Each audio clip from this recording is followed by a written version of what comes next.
small road in western Norway, surrounded by glaciers and cliffs. A road as winding as these shores of the fjords. After hours of searching, I finally reach my destination. Floating on cold water, fish farms, wherein lie one of the country's most hidden treasures, farmed salmon.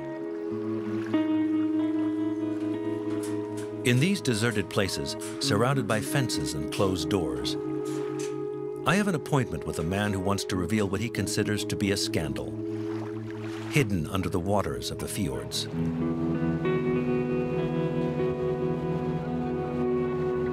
Kurt Odegalv is one of Norway's most respected environmental activists. He has gone to war against salmon farmers who, according to him, are responsible for a large-scale health disaster. It is a disaster, this, and now all this fish, because they're too many together, you know, with 2 million in a fish farm like this, they're too many together, and they get sick, and today you have a pandemic because PD and ISA is spread all over Norway, and they don't want to tell it to the customers like the people in France, you know. Over the last 10 years, Kurt Odegalv has placed these factory farms under strict surveillance, gathering evidence. Today he wants to reveal to me the practices of these Norwegian fish farmers whom he considers so dangerous. In these images, which he filmed, he claims that these men are pouring a powerful pesticide into these waters, one known to have neurotoxic effects. They must protect themselves with work suits and gas masks from chemicals to treat salmon attacked by pests and diseases which abound in these farms. You will find different kind of ivermectin, you will find flubenzerones, you know, all kind of chemicals, and that's disgusting, you know. It's nothing for people to eat. I mean, you know, Norwegian salmon is the most toxic food you have in the whole world. Toxic fish, which are regularly sold in our supermarkets. And Norwegian salmon is not the only species concerned. To verify these accusations, I spent several months investigating behind the scenes in the fishing industry. The ultimate health food, recommended by doctors and nutritionists, fish has retained its image as a healthy and natural product. Yet its flesh holds many secrets, among the most toxic in the agro-food industry. From Norway to Vietnam, via Sweden and Denmark, I investigated the ins and outs of this global industry. Fish, livestock, fish products, but also prepared dishes. We're going to dive into the murky waters of an out-of-control industry which, to our knowledge, is pouring a dangerous cocktail of chemicals into the food which reaches our tables.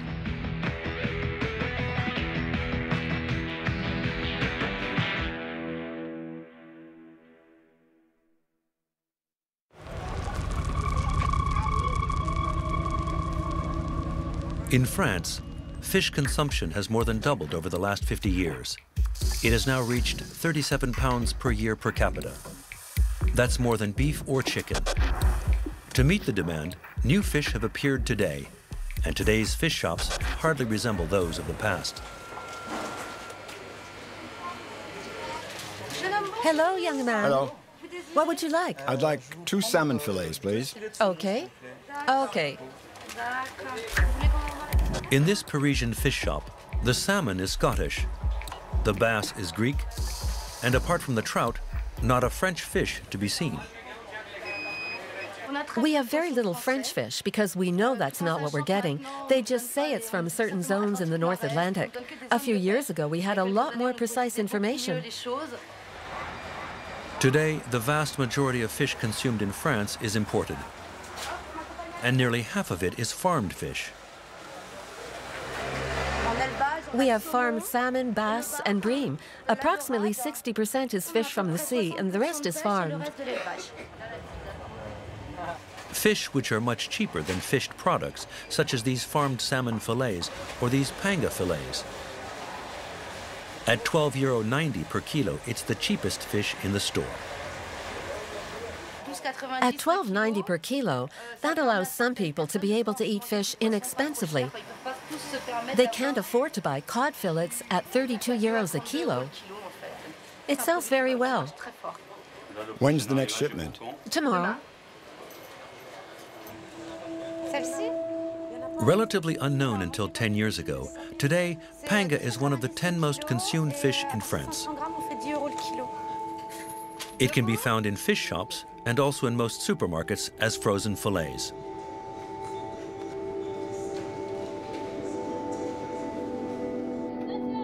But thanks to its low price, panga has become especially prevalent in the mass catering business, to the point of becoming one of the most consumed fishes in school lunches. How have these farmed fish products been able to be offered at such low prices? And what exactly can be found in the flesh of these fish which is being served to our children?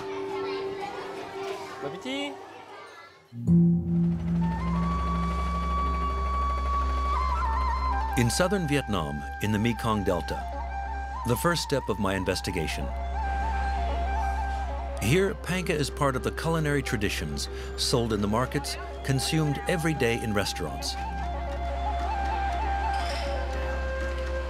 But behind this traditional image, there's another reality. For 15 years, panga has also become one of the principal moneymakers of the region. 95% of global production comes from southern Vietnam. In the small village of Can Tho, in the Delta, a statue has been erected to it, right next to that of Ho Chi Minh, the father of the country's independence.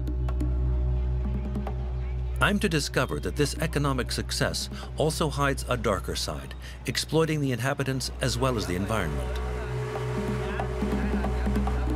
On the river, I have an appointment with a busy man, who the Vietnamese call the Panga King, Mr. Minh. In just under 15 years, he has amassed the 4th richest fortune in the country, thanks to his fish farms.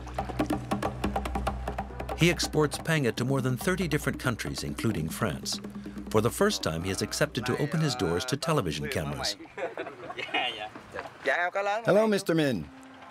The big fish are feeding over there. No, let's just show them the little fish. They're hungrier. Let's go over there.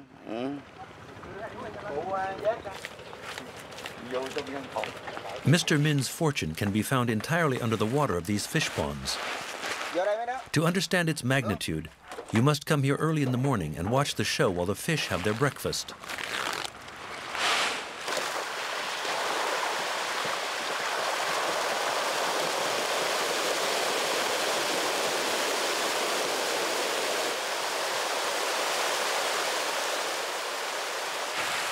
In each one of these ponds, 300,000 pangas, an industrial concentration for a voracious fish.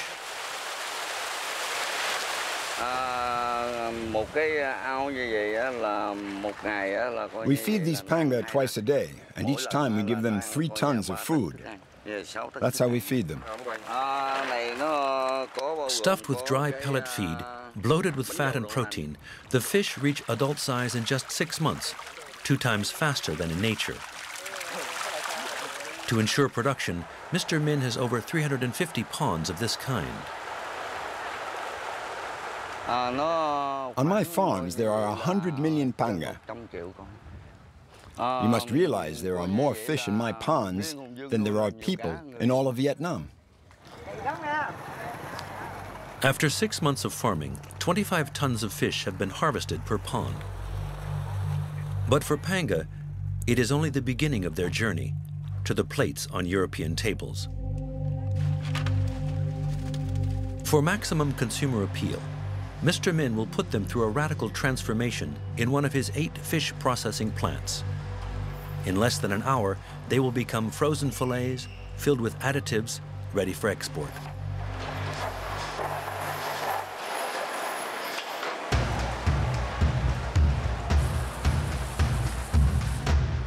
To prepare the fish, which will be sold at low prices on the European market, More than 1,000 workers process up to 100 tons of panga per day. Employee compensation depends on their performance, up to 150 euros per month. But to do that, they must keep up the pace. On average, 10 seconds per fillet, 10 hours a day. The more they work, the more they earn. That's the rule here. Before freezing, one last step is necessary, and that begins in these large washers. In this water, polyphosphates, additives which facilitate freezing. But they have another advantage.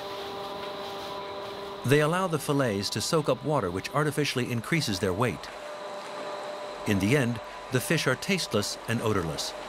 But surprisingly, to Mr. Min, that is an advantage for exportation. Unlike other fish, panga has no odor. And it's tasteless as well, so it takes on the flavors of the spices added to it. So suddenly it's become a favorite of kitchens throughout the world. That's the secret of panga.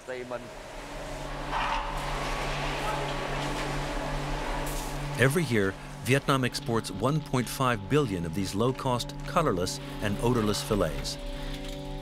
20% of the production coming from Mr. Min's plants. In his freight depot, several thousand tons are being shipped to Spain, the Ukraine, as well as Brazil. But also, according to Mr. Min, to certain French supermarkets. Okay.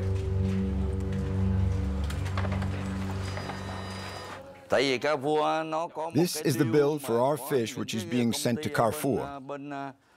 It goes through a middleman because Carrefour doesn't buy from us directly. There's a wholesaler who buys a shipment from us and resells part of it to Carrefour. Look, this is the wholesaler who's based in Paris. In Mr. Min's panga, we didn't find anything that would raise health concerns.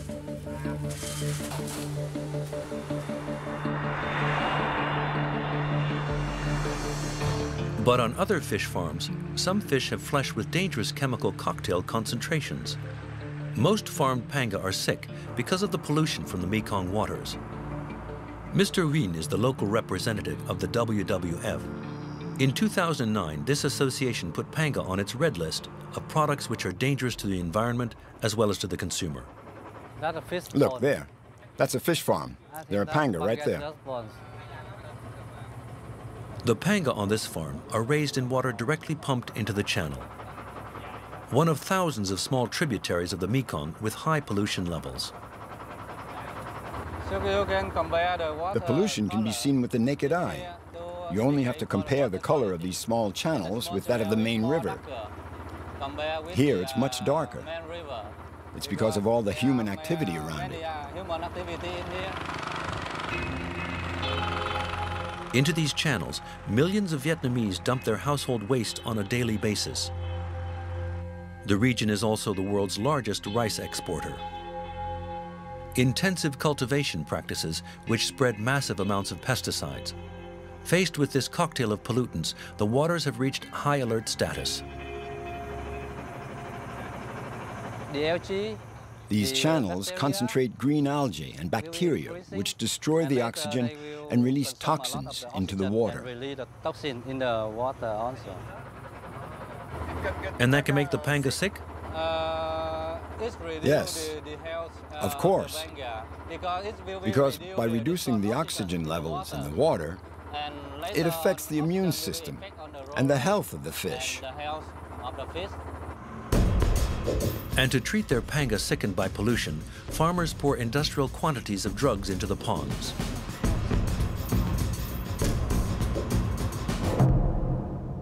On this farm, in fact, the fish have caught several diseases.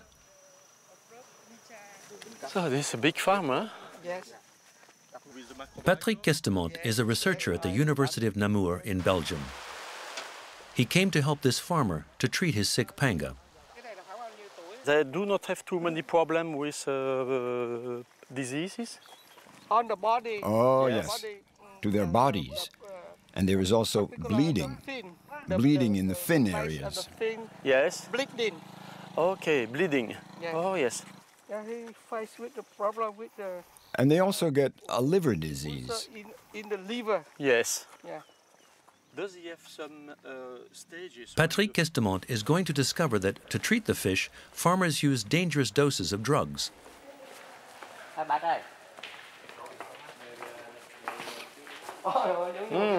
Plenty of chemical here.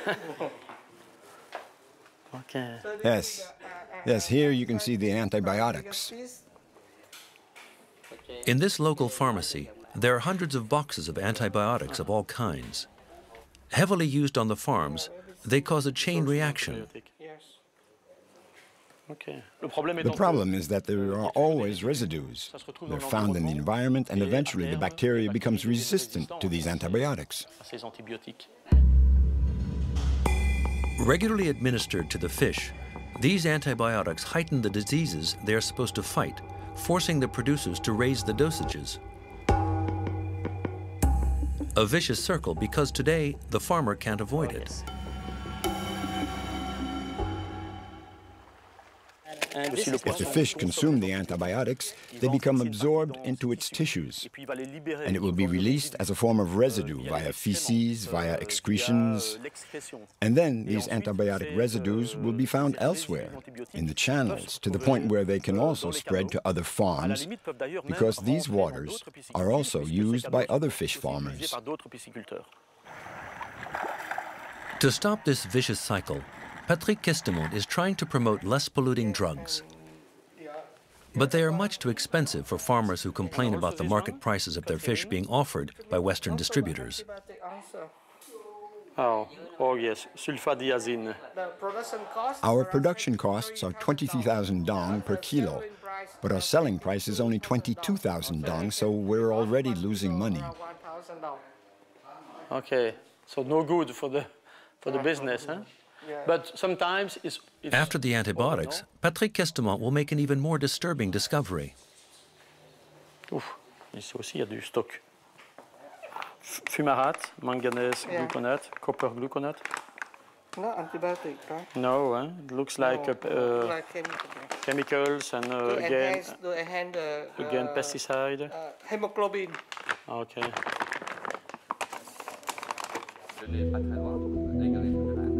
Pesticides that concentrate in fish flesh and in the Mekong waters, dry feed pellets which make the panga grow twice as fast than from natural food,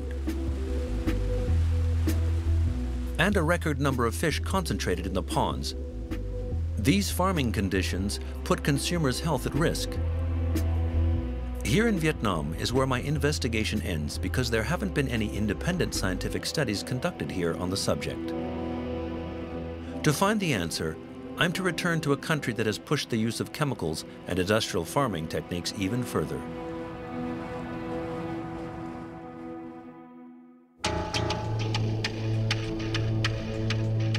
In Norway, fish farming is a €4 billion a year industry. This is the second biggest resource of the country after oil. 70% of the salmon consumed in France comes from these farms, which are directly immersed in the waters of the fjords. But in this secret and opaque world, journalists are not welcome. And no fish farmer has agreed to open its doors to us.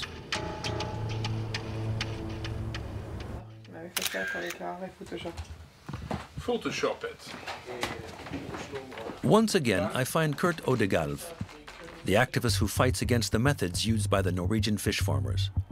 To unlock the secrets of the fish farms, his organization has employed methods worthy of a spy movie. This boat, and also with the underwater robot, with which he probes the waters of the fjords.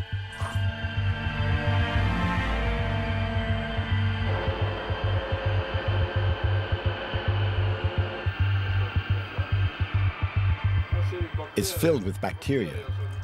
There in the bubbles, this layer is full of waste.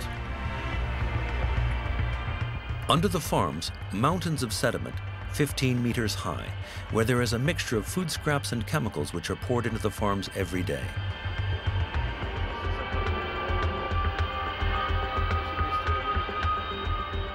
It's incredibly polluted there.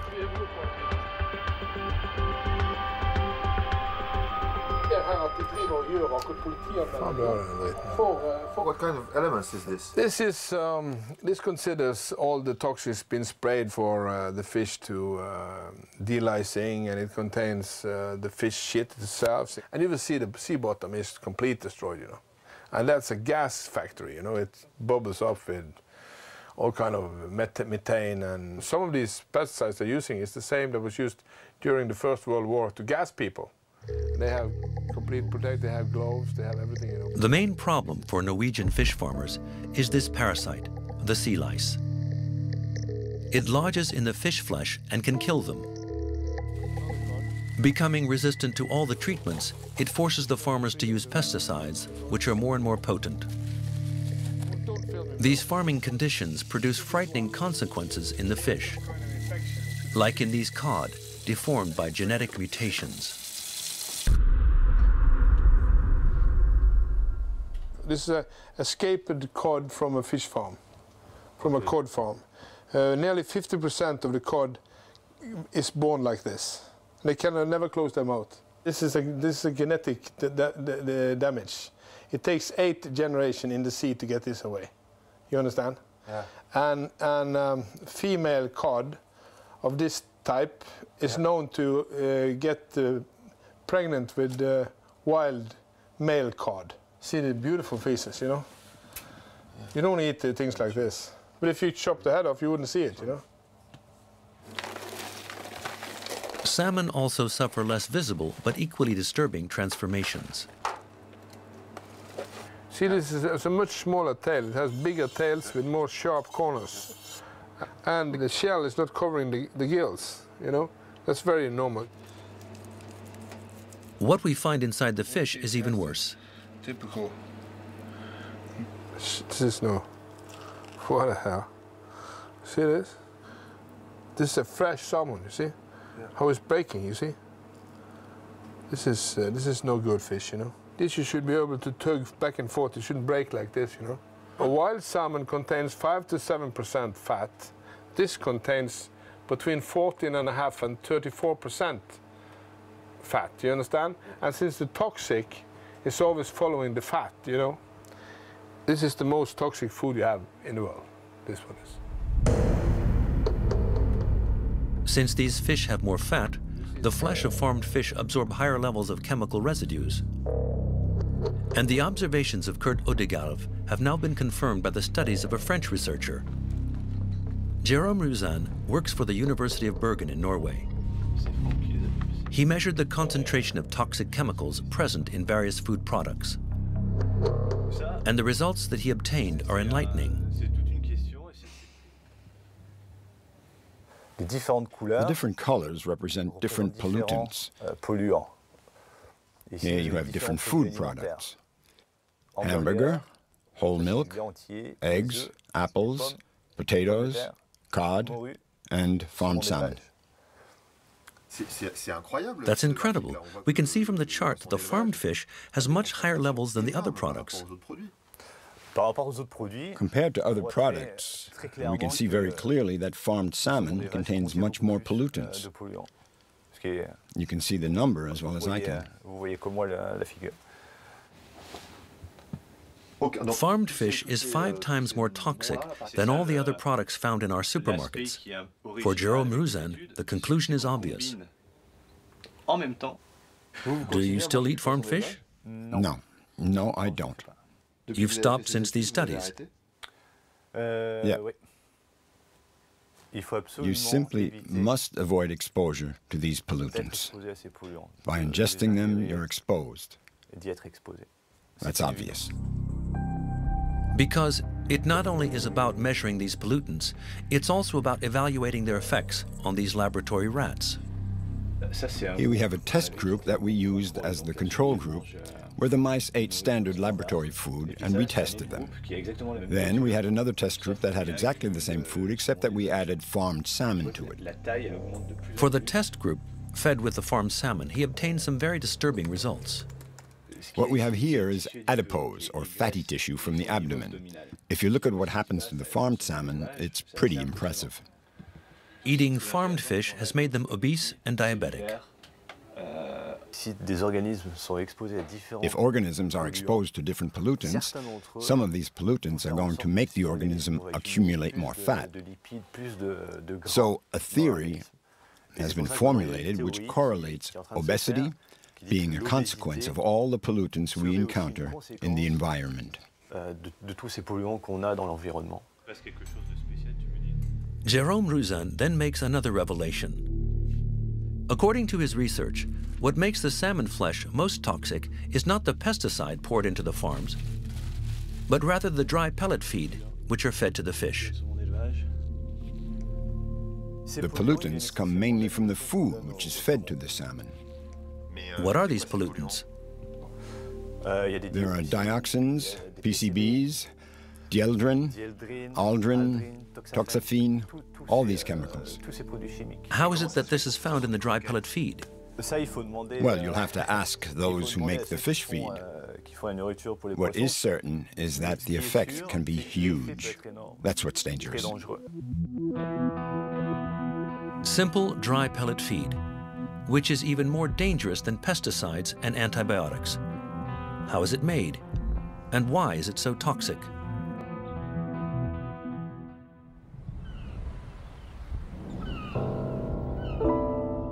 The small port of Tiburon in western Denmark. Here, fishing boats don't supply fish markets or supermarkets. This factory makes fish feed. Finn Nielsen is the factory foreman. Here's his specialty. Here's our product, dry fish pellets.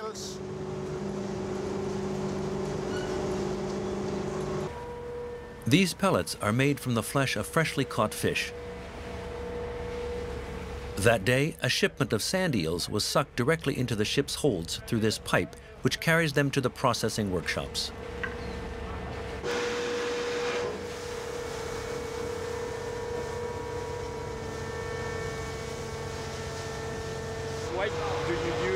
Why do you use these eels for your feed pellets? Because it's a fatty fish. It contains protein, but also a lot of oil. What interests him are fatty fish. In his factory, 20% come from the Baltic Sea. And it's there where the problem starts.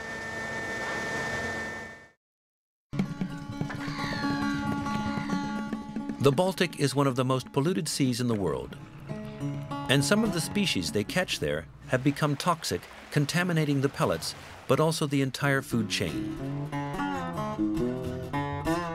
In Sweden, I have an appointment with Jan Isaacson. He's a Greenpeace activist. He brings me to a fish shop to buy fish caught in the region. Hello.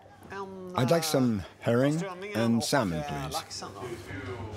But before selling them to us, the fishmonger is going to say something rather surprising. She's warning us about her own merchandise. It's not very big. This is Baltic herring. You should be careful. People are very much aware. They don't eat it more than at the most once a week. And it's the same thing with the eel. And if you're pregnant, you shouldn't eat the fish from the Baltic at all. If she gives this warning, it is thanks to the work of Jan and the Swedish government, which have started giving public health warnings against eating Baltic fish, especially fatty fish like salmon or herring. It contains high levels of dioxins, and it's one of the most powerful toxic pollutants that we know of today.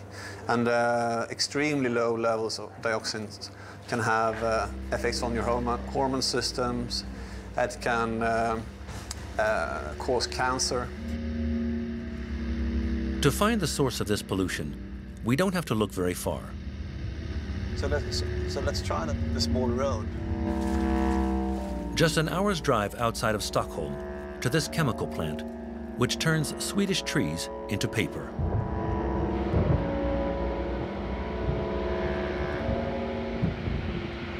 Paper mills like this is historically one of the main sources of dioxin pollution. So it's quite natural to find it in here in high concentrations here. And Swedish chemicals are not the only polluter.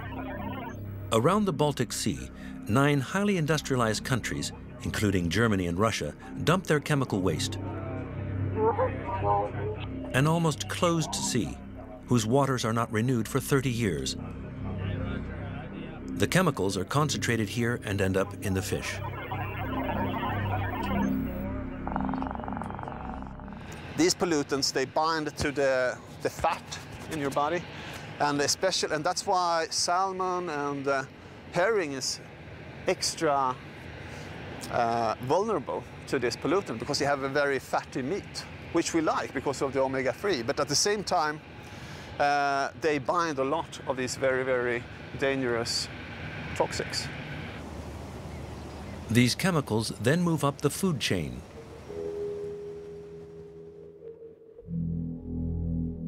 The more fatty the fish, the more the pollutants are absorbed into the flesh. Some, such as pesticides or PCBs, are never eliminated and are called persistent organic pollutants. Moving up the food chain, they concentrate more and more in the fatty tissues. At the end of the chain, a kilo of tuna or salmon is much more toxic than a kilo of small fish.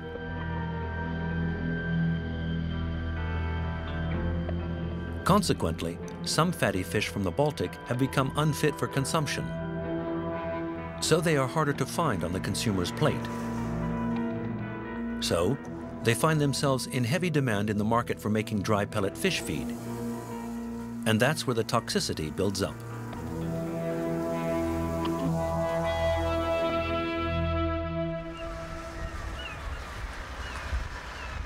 Back to Tiburon, in the dry pellet feed plant. To process the fatty fish, Finn Nielsen cooks them in these large ovens. At the end of the line, he obtains 2 very different products. Firstly, protein powder, and secondly, fish oil. These 2 ingredients are used to come up with the finished product, and each of them in their own way will contribute to the contamination of the pellets. Let's begin with the oil. By concentrating in the fatty parts, it accelerates the buildup of the pollutants. This is why farmed fish are more susceptible than wild fish. Protein powders, in turn, pose another problem, even worse. It's at the end of the line that I find it, in this large chemical container.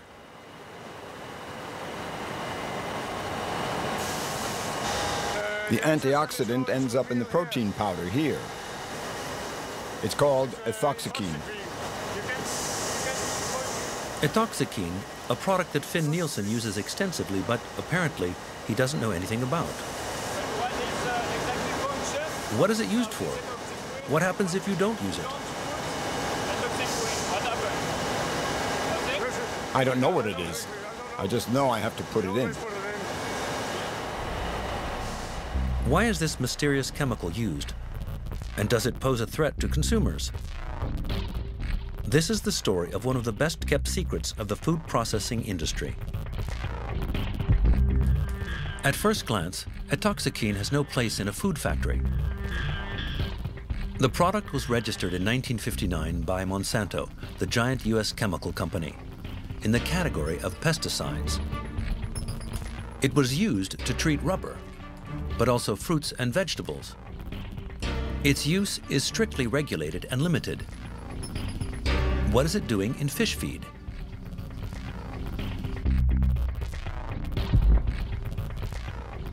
The answer can be found in Switzerland, in Geneva, in this anti-fraud laboratory.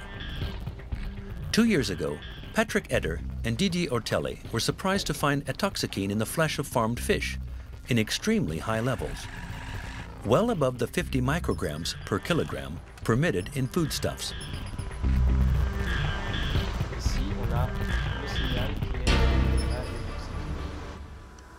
The reference value is 50, so we're looking at this level.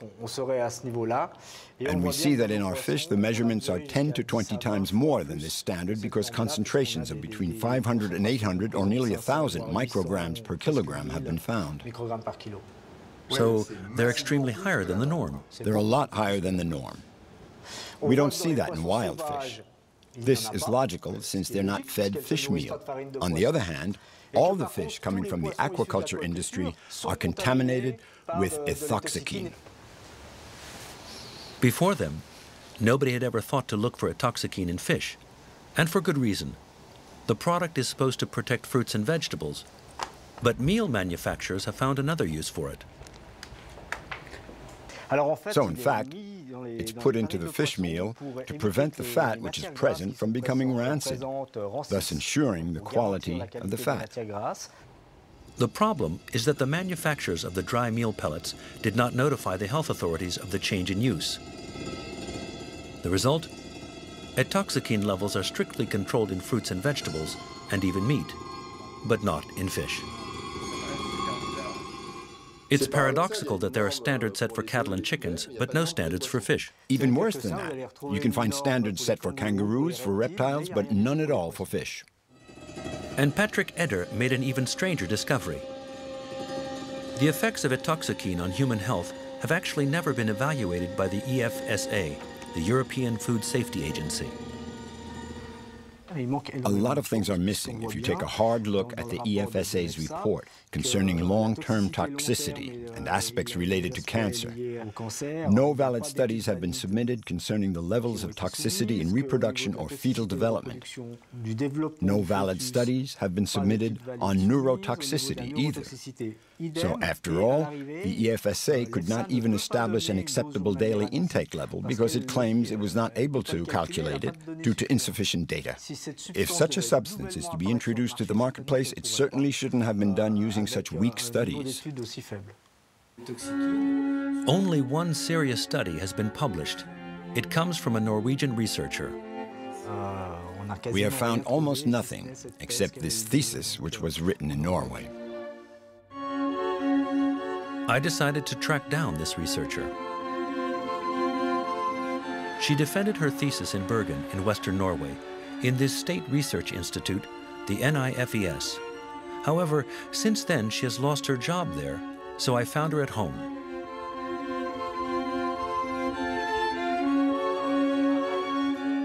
Working with ethoxyquine, Victoria Bone at first discovered that nobody, not even the manufacturer Monsanto, had any idea of the effects of this chemical on human health.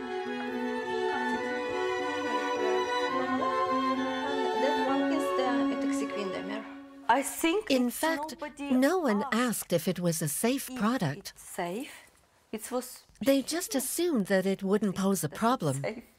I don't know. But it's not been investigated. No. But that's crazy. You're not supposed to put something in our food without investigation, no? Yes. After several years of work, she made 6 major discoveries concerning this product, each one more disturbing than the others. I discovered that ethoxyquine has the power to cross the blood-brain barrier. What we know about the This barrier has a very important function. blood-brain barrier is that It exists as a physical means to protect the brain from toxic substances. barrier for xenobiotics or substances. No foreign substance to the human body is supposed to be able to pass through it. To diffuse into the brain.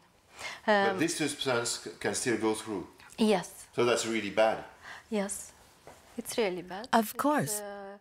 And this discovery should have been published as quickly as possible. As soon as possible, yes. Yeah. Every day, acceptable day. In her opinion, brain contamination, but also probable carcinogenic effects.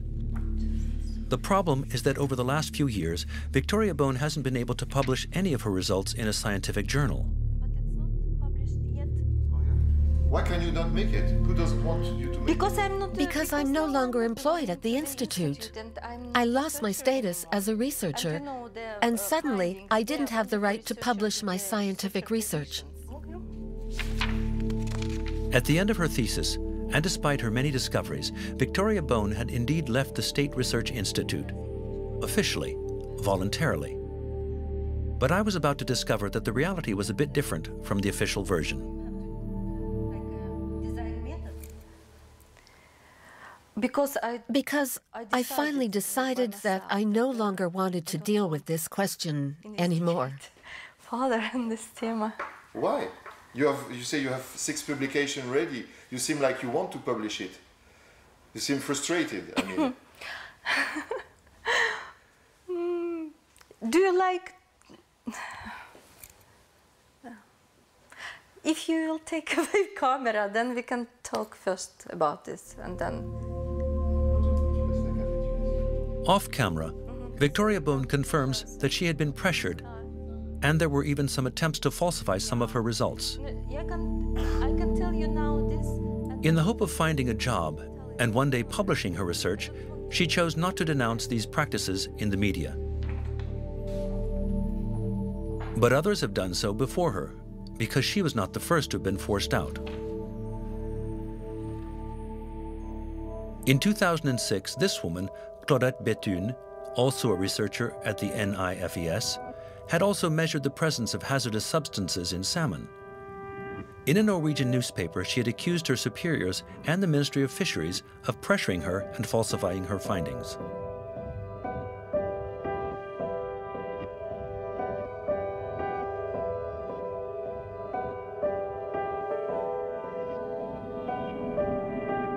Four years ago, research funding for atoxikine was cut by the Norwegian Ministry of Fisheries. And according to Kurt Odekalv, this decision may have been made under pressure from the Minister of Fisheries herself.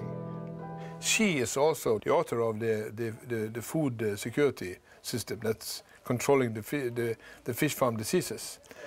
And she controls the food authorities, she controls all things that has to do with fish farming in Norway. And she uses her power in a bad manner. So she gives them order to take down this fish, the disease, take it down from 1 to 2, so we can sell the fish. So we don't lose money, we have to sell the fish. So they sell the fish that's infected and sick. And that's never been before. She is a rotten piece of in this story. To verify these accusations, I decided to speak with this minister. In Brussels, in the aisles of a trade show, I have an appointment with her for a 5-minute interview. But the time allotted to me will be much shorter.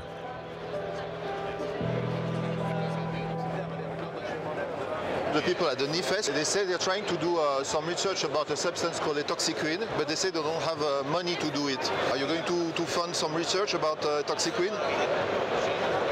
I'm sorry, I don't know about that research program, so I can't say anything about that now. Sorry? No, I think for the moment we are here to talk about the seafood exposition, and that's why we're doing. I'm sorry, I'm not... No, but Quickly, a communications officer puts an end to the interview. We've had many... I'm sorry, the interview is over. Yeah, but I couldn't ask all my questions, you know. No, but that's how it is. Go on, okay, Bob. We have a very tight schedule, so... The minister does not wish to talk about atoxikine. Arranged for us. She claims to know nothing about it. That's my question. However, if we take the time to check her CV, which is posted on the ministry's website, we learn that she worked for 4 years as a consultant for EWOS, the world leader in dry fish meal pellets, just before being hired as a consultant to the Ministry of Fisheries. Since then, she has held dozens of jobs in the salmon industry and has even led one of the main lobbies, the FHL, professional union. And, according to Kurt Odekalv, there is still some missing information from her impressive CV. All the management authorities have their own interest in fish farming. She's owning 8% of a big fish farm. And her director is owning 20% of another fish farm. So this is what we call corruption. And this is like the Italian mafia. The accusation may be outrageous, but the facts are there, hidden by a simple financial arrangement. It was enough for me to examine the records of this company called JMJ Invest. The minister is the major shareholder. And JMJ Invest actually possesses more than 10% of a major Norwegian salmon farm, of which several other shareholders are members of the minister's family.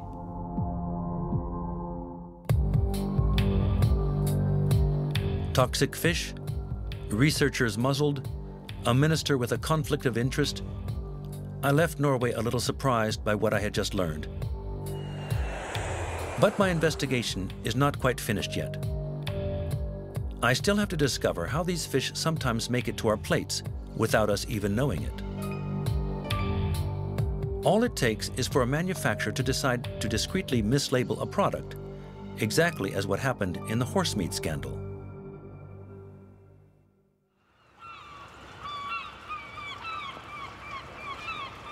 In Boulogne-sur-Mer, the main French fishing port, some companies are not happy just selling fish.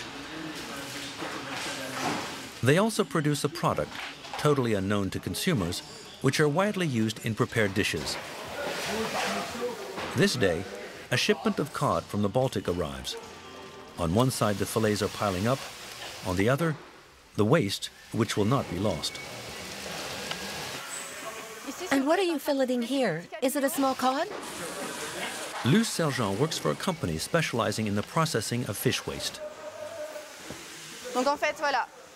So once the cod fillet has been removed, in this case it's a cod, we see that there's still a lot of flesh that can be extracted by pulping for use in processed foods, such as rillettes, for example. So it gives added value to what was previously regarded as waste only a few years ago. And today, it's become a highly valued resource. Highly valued, and most importantly, not very expensive. These remains, which are processed into our prepared meals, are bought by Luce Sergent for less than 15 cents a kilo. Some of them are loaded into these refrigerated containers. Others go directly into these dump trucks and are transported to this plant, where nothing is lost.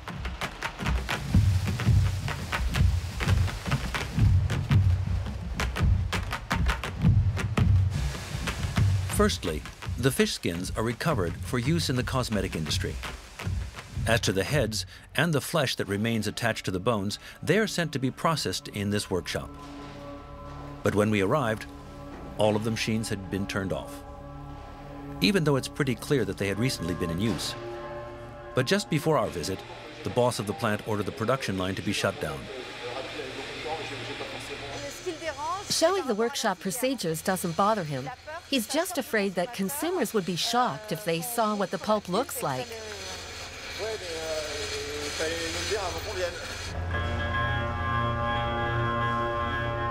We still managed to film what the boss wanted to avoid being shown, with a hidden camera in another workshop. It's of this pulp machine in action, crushing the waste and extracting this shapeless mash and not very appetizing substance, which is called the pulp.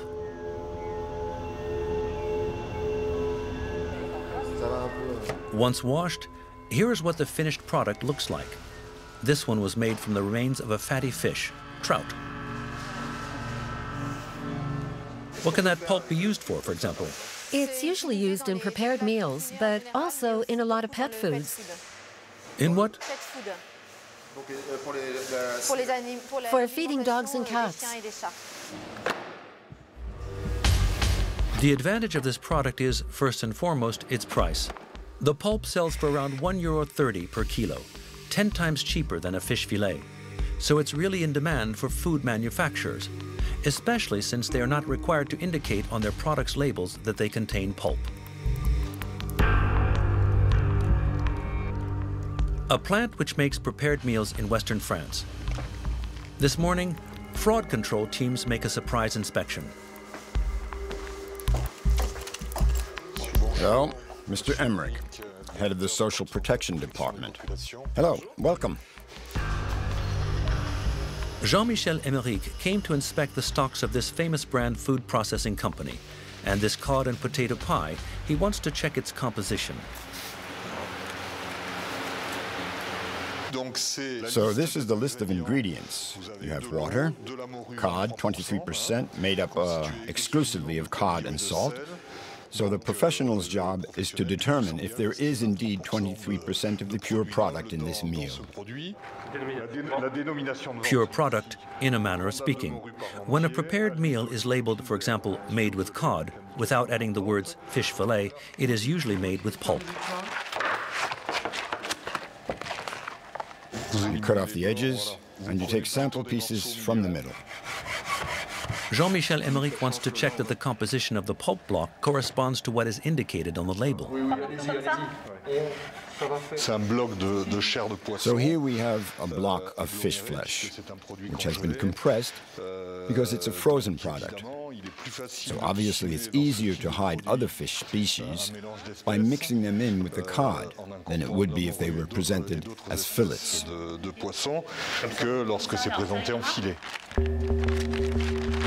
After the horse meat scandal, fish is also in the sights of the fraud control department.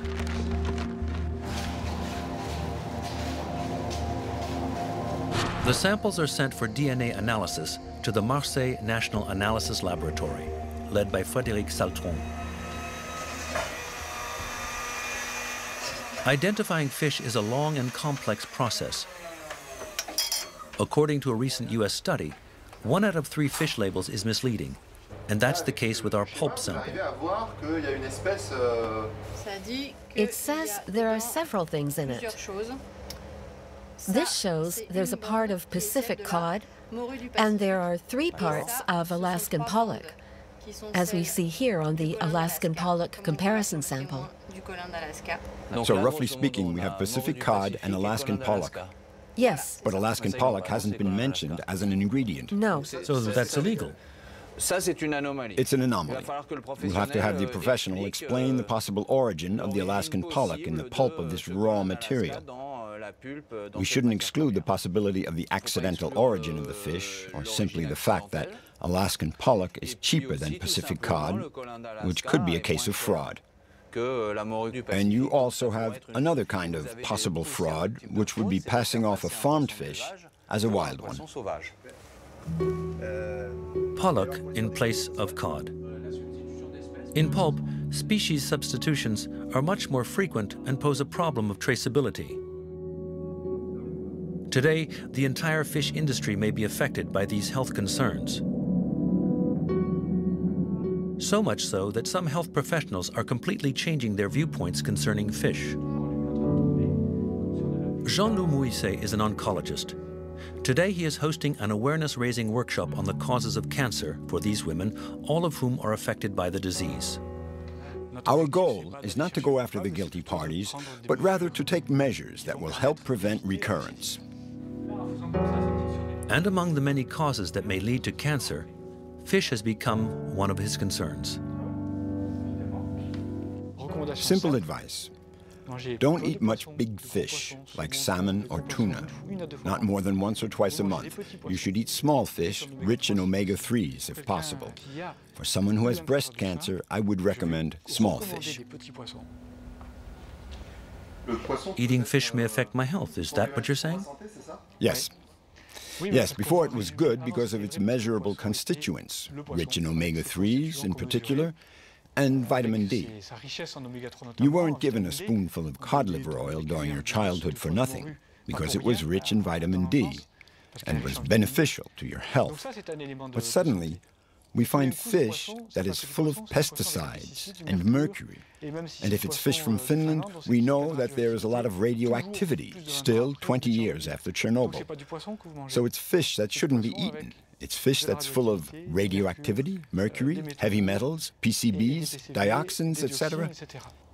It's just not the same anymore. So the message has to be different because, unfortunately, things have changed. For 30 years, the French health authorities had encouraged unlimited fish consumption. This summer, they lowered their recommendations. No more than 2 servings of fish per week. One way to prevent or anticipate what could be our next food scandal.